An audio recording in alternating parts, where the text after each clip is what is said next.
When you think of the most beautiful BMW ever produced, there's probably one car that comes to mind, and it is the BMW E9.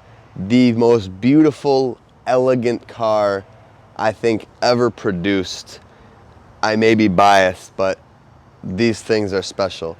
And finished in a colorway as stunning as this, golf yellow, this is a beautiful car. Welcome to another episode featuring one of the cars that we got in my Germany shipment.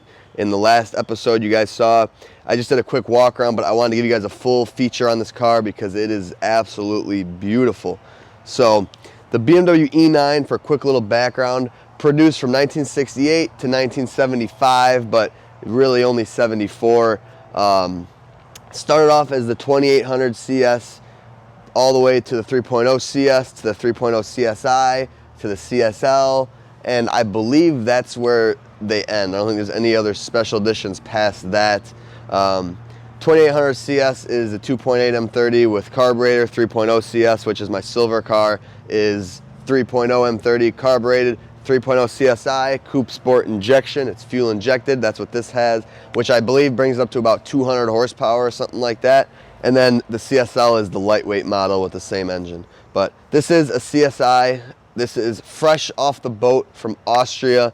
So, well, technically Germany. So this car was built in Austria and it lived its life in Austria. And then I imported it here and I went through Germany to do that because it came with a couple of my other cars, like the other E9s.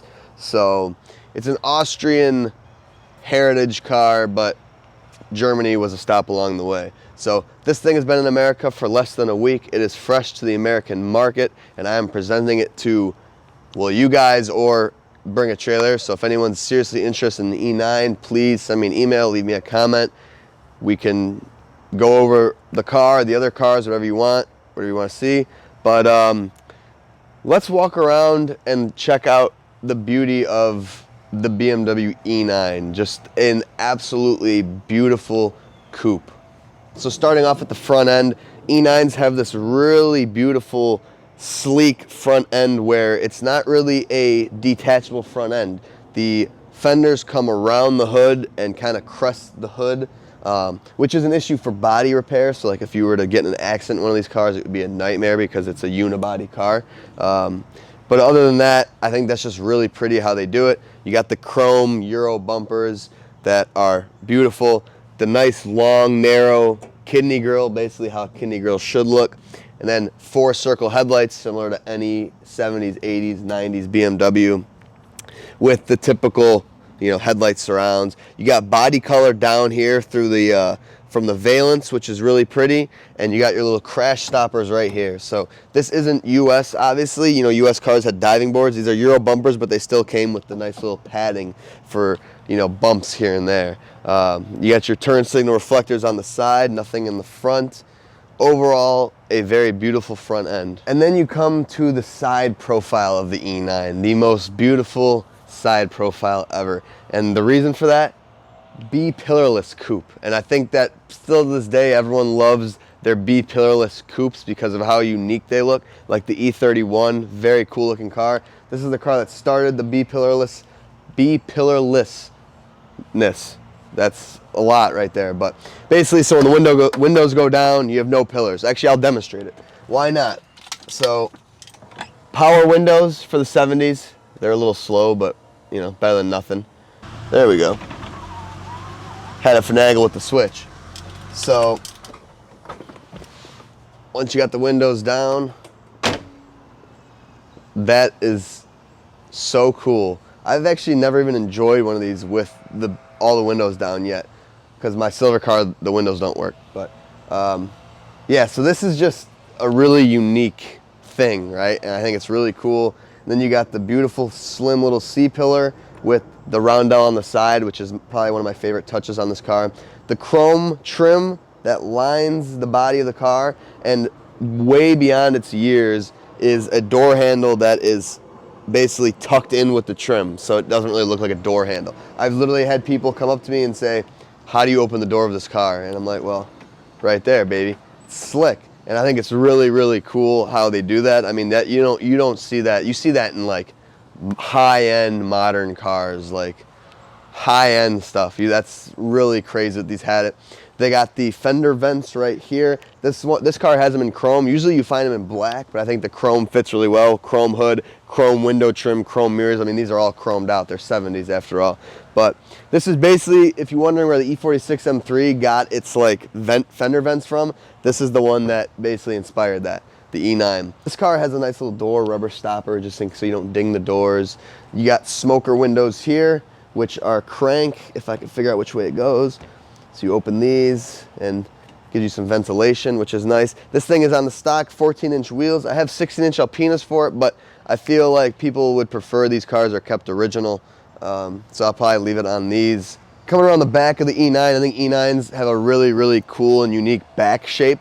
They kind of look like spaceships. They got these super skinny, small taillights that flow into where the rear plate goes. And I think it's just a really sleek design.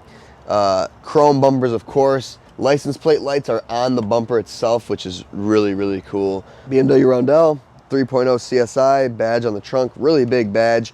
3.0 is way bigger than the CSI, which is funny. It's a little goofy. Single exit exhaust, and then trunk space on these cars is absolutely massive. I mean, you can fit a lot of stuff back here. I mean, for a coupe, old coupe, this is an extremely big car.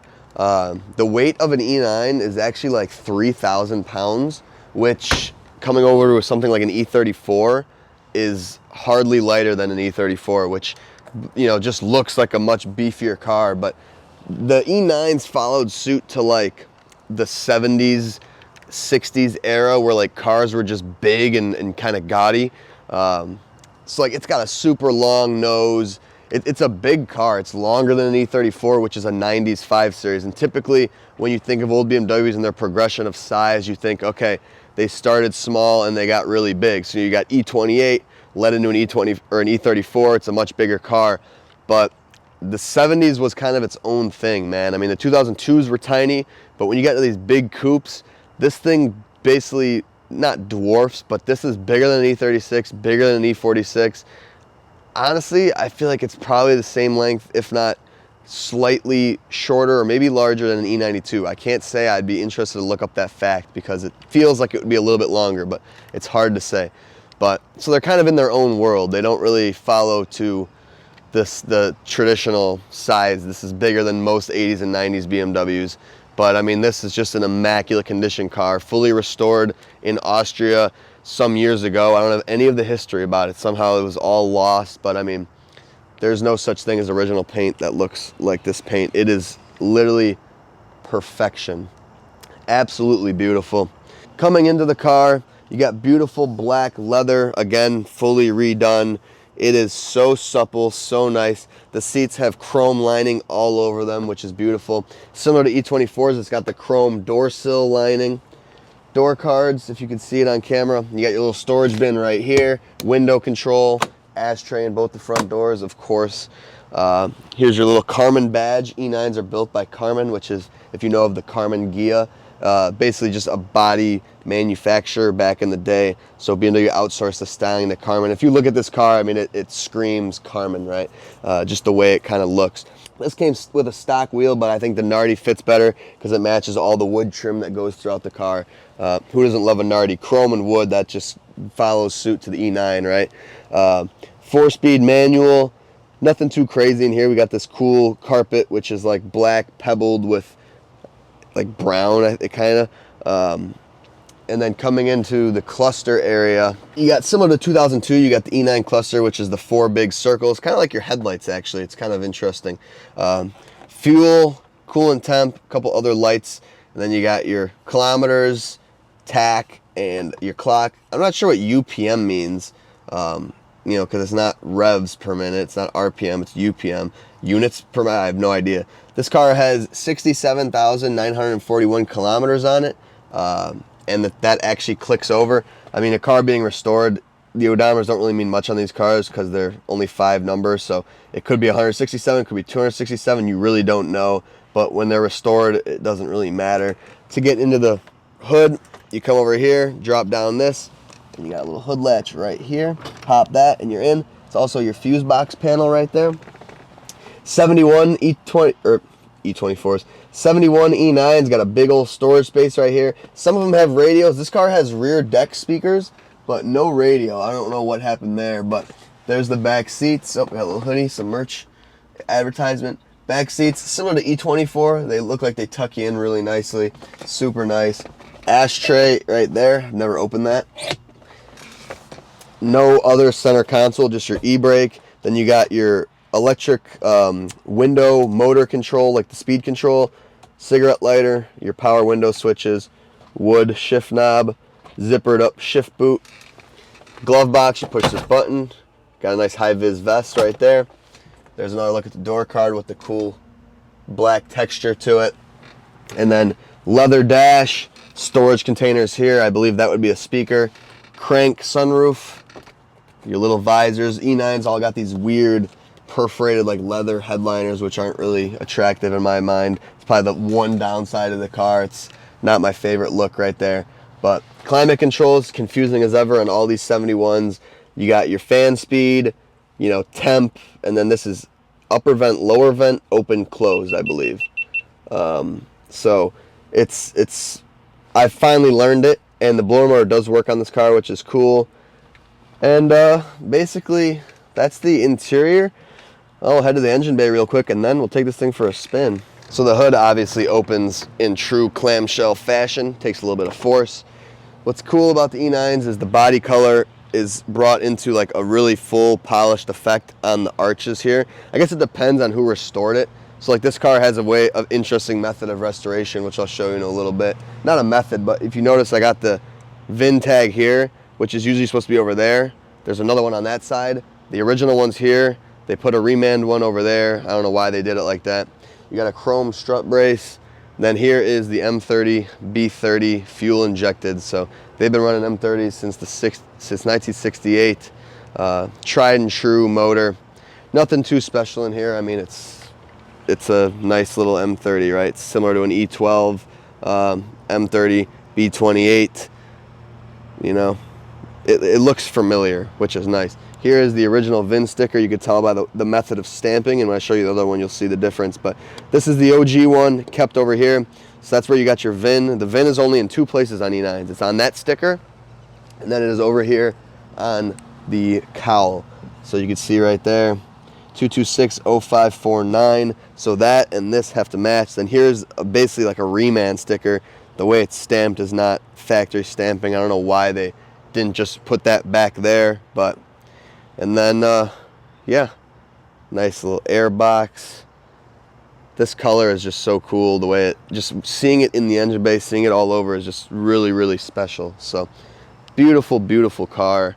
Another thing that I love about E9s is just the tolerances of these cars. I mean, the gap when you open this hood is just like anxiety. When you open the doors, just like the way they come into the fenders. I mean, everything is so tight on this car. The engineering behind it, how everything opens, and it is just so sleek and super, super cool. You really don't see stuff like this today. The first time I opened the hood, I said, I swear it is gonna hit, but it just doesn't. It is crazy. Like when you close it, like watch that, like, it is scary. And just the body lines, just how perfect they line up. And I mean, how difficult it probably is to line these things up is really insane. And I'd imagine when they restore it, they have the hood off and all that stuff. So getting it back in place is an art form, I'd imagine. But yeah, let's go take this thing for a spin and see how she drives. Oh, and how could I forget the toolkit? I almost forgot. So the toolkits on these, unlike the more modern cars, have these really delicate hinges. You have to slowly lower it, otherwise you'll bust the hinges. And then this one isn't fully complete, but I mean, it's almost there. It's really nice the way they kind of tuck everything in. It's really a nice design. You got your bulbs and stuff, so pretty cool. You got nice foam here. Like, this is a really nice part of the car. And then under the carpet, you have the spare tire well. You got your spare storage right there. Med box from Austria and stuff, so pretty cool. All right, let's fire this bad boy up. Oh, take it out of gear. These old M30 cars start so nice. They just start right away. It's crazy how reliable they are. That's what I'm looking for. So, oh, there we go. I got the seatbelt. I was gonna say the seatbelts are a pain in the ass on these cars. They all, I've noticed a few of them that I've gotten seatbelts are all kind of different. Like I have one E9 where the seatbelts are remounted back further, so like they don't ride so odd. Since there's no B pillar, the seatbelt hinge or whatever is low, and like someone like me, it wraps across my arm, and it's like super awkward. But it is what it is. Seat adjustments are on the side there, and they actually work really nicely. I think we'll try to ride with the windows down, but it might be too windy. Yeah, so riding with no B pillar is just the most crazy experience. It feels a little unsafe, but it is what it is. I mean, these cars in general, I'm gonna raise the windows. Isn't that crazy how that window pops up? I don't know if you can see it with my head in the way, but the wind noise with the highway is a little crazy. But you know, these cars don't feel unsafe. More so, I have crippling anxiety driving this because of the value of the car and knowing that it's going to be for sale. So it's kind of like just scary driving it. But the first thing you'll notice about an E9 is how spacious it is. Like, it is a widely big like cabin for what you'd think is an old coupe. You think, oh, it's small, but it's a large cabin. And I can't really speak to the back seats. Those don't look widely spacious, but they look decent enough. But the front, I mean, dude, the front passenger has a ton of leg room. I mean, you could be easily 6 foot tall in this car, and you could drive it easily. And that doesn't, a lot of other cars, that doesn't really follow suit. E30s, like, that's a lot smaller of a car, and that's from the late 80s, 90s. But actually, I may have that wrong, because I sold that E30 Vert, if you guys remember my channel. I sold that to Draymond Green from the Golden State Warriors. So if you follow me on Instagram, you'll know. But he's like 6'6", and he's driving that convertible. But again, it's a convertible, so I think that really helps you with the height. But rather spacious car. Another thing I noticed about the E9s is how comfortable the seats and the seating position are. A lot of 90s era BMWs, like E36, I can never get comfortable. E46 can't get comfortable. The seats are never really that nice, and the sitting position's weird. You're a little bit off to the left. Everything angles into you, which is cool, but at the same time, there's no like creature comforts in this car that you need towards you. I mean, you have 4 climate controls, so it's not like, you know, nav and all that modern stuff. But it positions you the most uncomfortable thing is this damn seatbelt. But I guess if you pop it over your shoulder, it starts to work, and it doesn't even let you move. So seatbelts aren't comfortable in this car, but you're dead centered. The seat position relative to the steering wheel is really comfortable for me. And I know that might sound weird because so many cars have so much seat adjustment, but I always find, like, especially with BMWs with unadjustable steering wheels, that it's always a little bit too far or too close. Like, it's hard to explain, but you know, you want your legs mildly bent when driving, and when I try to get in that position, like E28 and stuff, I can't, like, I don't know, I don't like where the steering wheel is, but this is like right where you want it, a little bit of angle. The shifter is actually in a really comfortable spot, like really comfortable. And a lot of the BMWs that came auto, like 5 Series, put your shifter in a really wacky sort of kind of spot, and it's almost hard to reach. And when you have the armrests in the 5 Series, they get in the way of the shifter, and it just makes for a really kind of goofy experience. Not that it's bad, but like you hop in something like this and you're like, oh wow, like it's all feels way more driver oriented, right? It just feels better. But like the door handles are the cool little tucked away under the pillar, just like an E24 if it's an E12 model, and then, you know, E12 and stuff like that.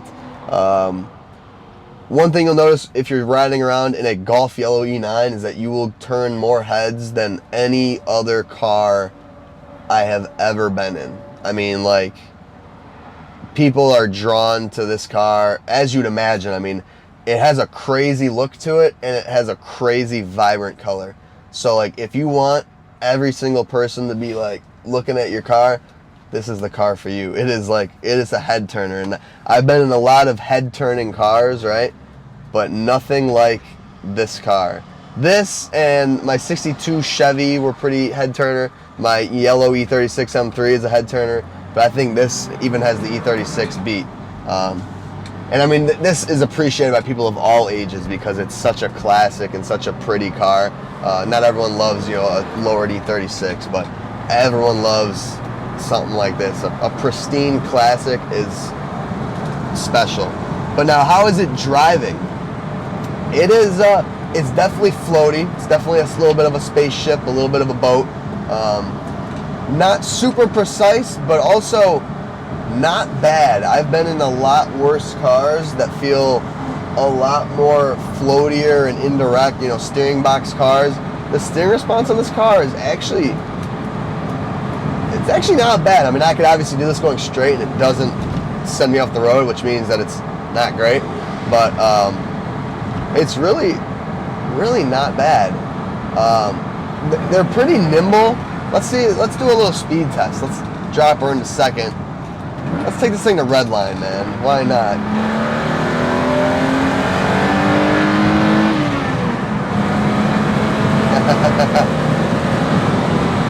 So it's not fast, but it's quick for a 3,000-pound 70s coupe powered by a 3-cylinder, a 3-liter 6-cylinder inline 6.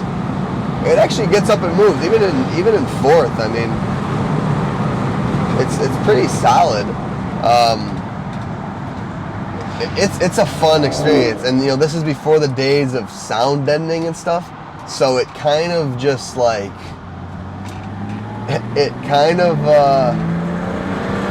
the engine sounds like it's with you, dude. Like, it sounds like it's right here. You can probably hear it on the mic. When you really get up in the revs, the gearbox and the engine, they sound like they're about to fly through the firewall at you, which is a little scary, a little intense, but kind of one of those things you just kind of have to get used to, right?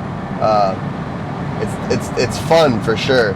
It's definitely an experience. You know, no airbags, no sound deadening. I mean, you hear the outside, you hear the road, you hear the engine, and that makes for a pretty enjoyable special experience, I would say. I mean, you really cannot get this sort of experience from a car I mean, obviously, right? I say that about any 80s, 90s BMW. They're all special, they're all fun, and this thing it just takes all that and makes it even better. I mean, what a riot. I don't want to go take this thing out, and the seatbelt receptacle hardly brings it back, but I want to go take this thing out and beat on it, you know, for no reason. But stop here, get some B-roll, and call it there. So, does it drive as beautiful as it looks?